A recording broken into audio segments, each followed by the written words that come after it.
ದೆಹಲಿಯಲ್ಲಿ ಶುಕ್ರವಾರ ನಡೆದ ರಾಷ್ಟ್ರೀಯ ಪ್ರಜಾಸತ್ತಾತ್ಮಕ ಮೈತ್ರಿಕೂಟದ ಸಭೆಯಲ್ಲಿ ನರೇಂದ್ರ ಮೋದಿ ಅವರು 1 ಗಂಟೆ ಭಾಷಣದಲ್ಲಿ ಹಲವು ಬಾರಿ ಎನ್ಡಿಎಯನ್ನು ಉಲ್ಲೇಖಿಸಿದ್ದಾರೆ.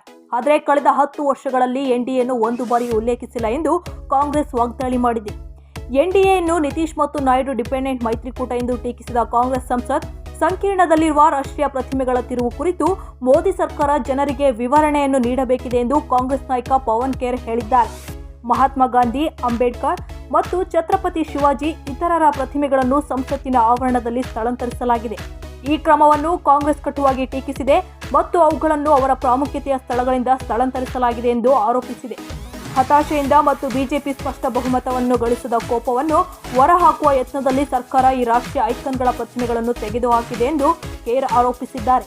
ಸಂಸತ್ತಿನ ಸಂಕೀರ್ಣದಲ್ಲಿ ಪಾರಂಪರಿಕ ಪ್ರತಿಮೆಗಳ ನಿರ್ಮಾಣ ಮತ್ತು ಸಂಸತ್ತಿನ ಸಂಕೀರ್ಣದ ಅಭಿವೃದ್ಧಿಗೆ ಸಂಬಂಧಿಸಿದ ಜಂಟಿ ಸಂಸದೀಯ ಸಮಿತಿ ಮತ್ತು ಸಂಸತ್ತಿನ ಸಂಕೀರ್ಣದಲ್ಲಿ ರಾಷ್ಟ್ರೀಯ ನಾಯಕರು ಮತ್ತು ಸಂಸದರ ಭಾವಚಿತ್ರಗಳು ಮತ್ತು ಪ್ರತಿಮೆಗಳನ್ನು ಸ್ಥಾಪಿಸುವ ಸಮಿತಿಯ ನಿರ್ಧಾರವಿಲ್ಲದೆ ಪ್ರತಿಮೆಗಳನ್ನು ತೆರವುಗೊಳಿಸಲಾಗಿದೆ ಎಂದು ಕಾಂಗ್ರೆಸ್ ನಾಯಕ ಹೇಳಿದ್ದಾರೆ.